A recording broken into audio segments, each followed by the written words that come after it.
If you're new in town or just new to this whole podcast thing, you're tuning in to Law by Night, the podcast that discusses all things vampiric with no fear of breaching the Masquerade. In this episode, we shall discuss the Risen, race that's managed to come back from the dead. We shall explore their origins, motives, and what sort of cultures these walking dead live.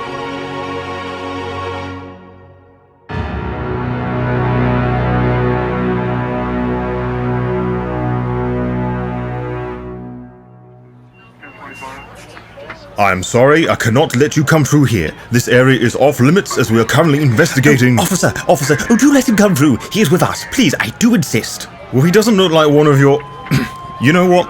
Forget it. Come on through, but don't touch anything. Thank you, officer. Far too kind.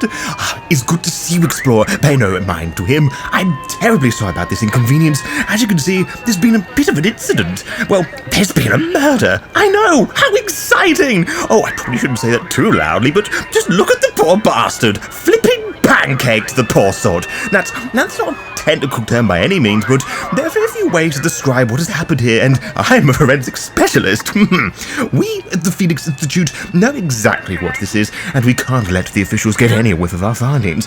Come now, Explorer, we should probably leave here. The rest of the team will find and sort this out.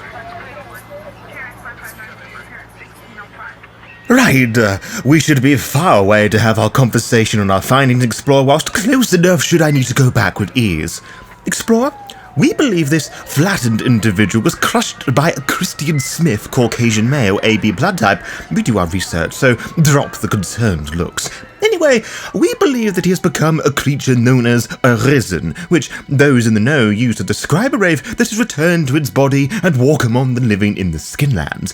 I thought tonight would be an appropriate time to discuss them, given that is what we're going to be chasing very shortly. Risen are both very similar and very different to our usual line of work. They are the standard of order of feeds a jackhammer is to Grandma's fragile face.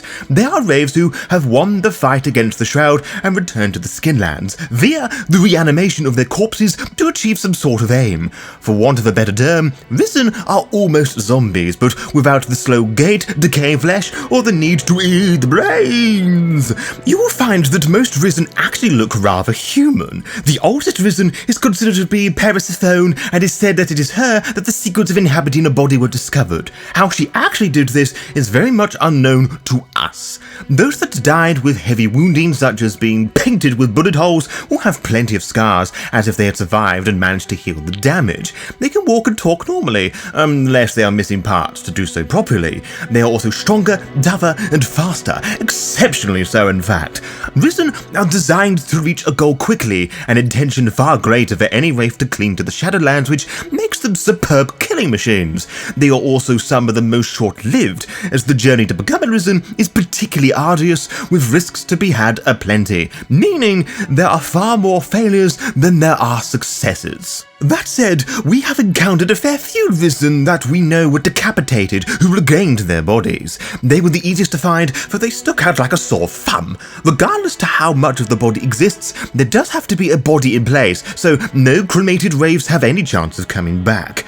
Most importantly, the heart and brain both must be more or less intact, within a few feet of each other. Obviously, one must not have died too long ago, and that there are substantial amounts of flesh and not just a rickety skeleton. You probably have realized there is a loud concern regarding the existence of Risen and their creation, mainly in the form of the hierarchy, as the Risen are prime violators of the dictum mortem, stating that returning and interfering with the Skinlands is most forbidden. In a way, the souls that wish to become Risen are some of the most dangerously determined individuals to exist in our world. To that end, returning to the Shadowlands is forbidden also. In case you were curious, renegades tend to support the Risen just for this oppositional reason alone. We understand that they use Risen on more than one occasion. The heretics, on the other hand, are split across a wide range of beliefs, from believing the practice of rising to be blasphemy against God, to being a religious experience in of itself. And let us not forget about the Shadow.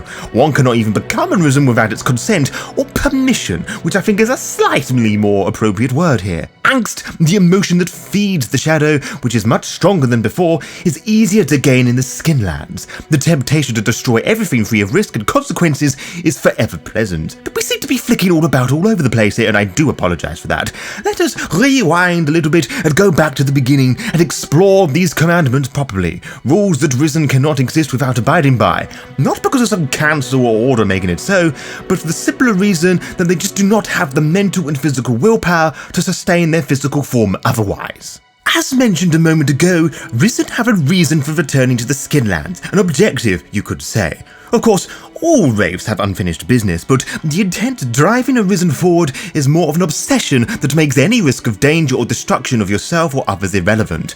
As you can suspect, such passions are immense. That said, Risen are not mindless monsters. Their psyche has emotional needs, but it never overrides reason, at least in theory. Nothing is that simple, of course. This is especially so when you consider that the driving force behind such intent is to protect, hide, destroy, or inform something. That's all it boils down to in the end, no matter how complex the reasoning.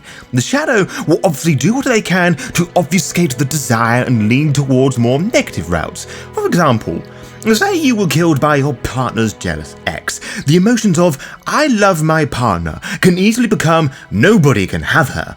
The fact of, he got away with my murder, could be sorted with his own death, but the Shadow may turn this into, I will destroy all that he loves. The Shadow revels in this sort of deception and would eagerly encourage this degradation. Then there is the task of learning the ways of the Risen, if you mind my poor sense of humor, Explorer. It will come as no surprise to you that such pursuits are most illegal, which is excluding any agents the hierarchy would have in their possession, which, to our understanding, happens to be a lot. This means that those with the knowledge would be quite cautious with who they share this information with. It will require a lot of help, asking about, doing favors, and so forth. And before you wave that smartphone at me, there is no underworld version of Facebook, nor will you find Wraiths floss dancing on TikTok, thank goodness.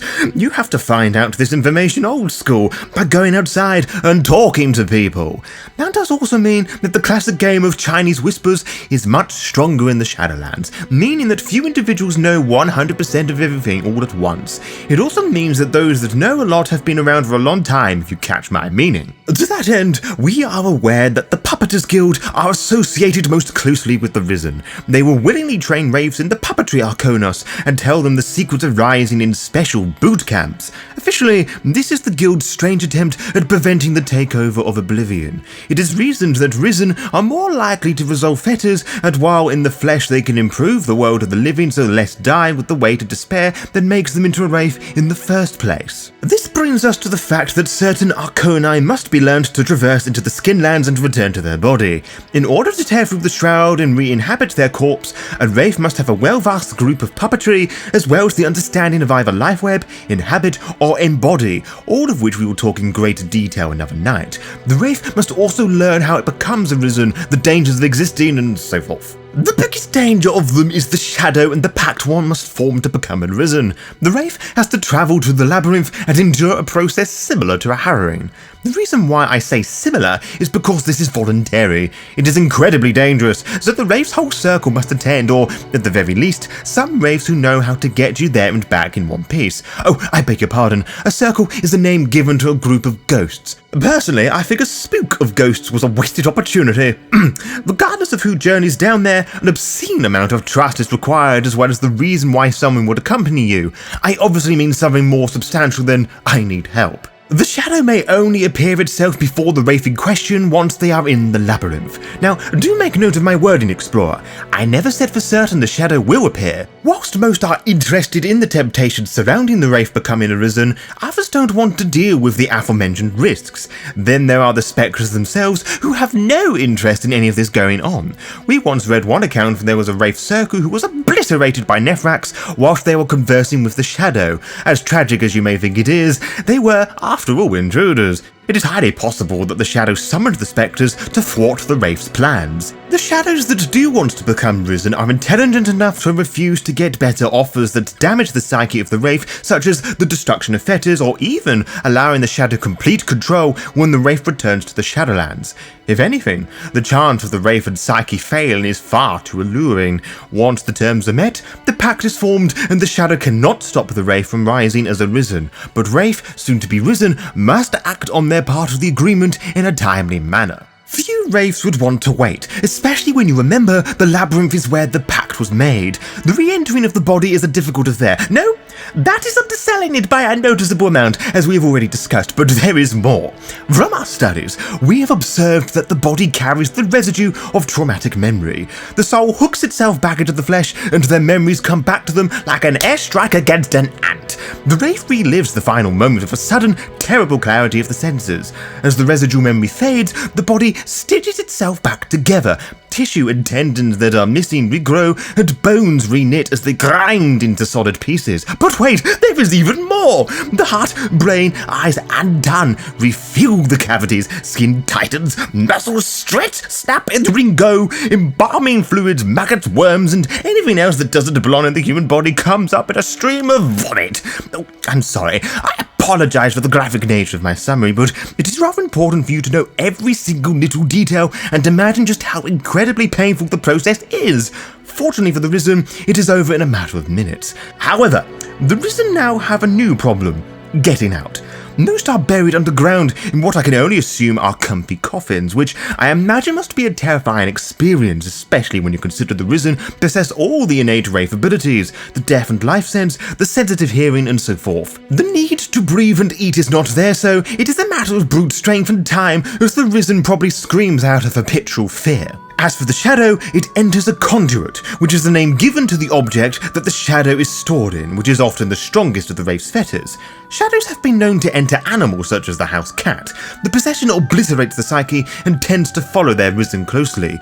If the conduit is destroyed, so too is the Risen via a destruction harrowing. If the Risen is destroyed, they become the playthings of the shadow. Getting to the Skinlands isn't easy, and staying there is much, much harder, and that is beyond the initial dilemma of waking up in the tattered suit you were buried in. The need to eat and drink is not there, but it is hardly worth it, for food tastes wrong, and people simply know they are not quite right, and society tends to treat odd in one of two ways: ignoring you or bullying you. The sensations you once experienced are somehow muted, and the mind is warped by all that you have experienced in the underworld. I don't think either one of us can imagine what they must be like, and that does not include the heightened senses. Can you imagine looking at a painting and only seeing the tiniest of imperfections in the brushstrokes, or knowing that every instrument in a classic rock song was just ever so slightly out of tune? Risen are entities driven by obsessive compulsion.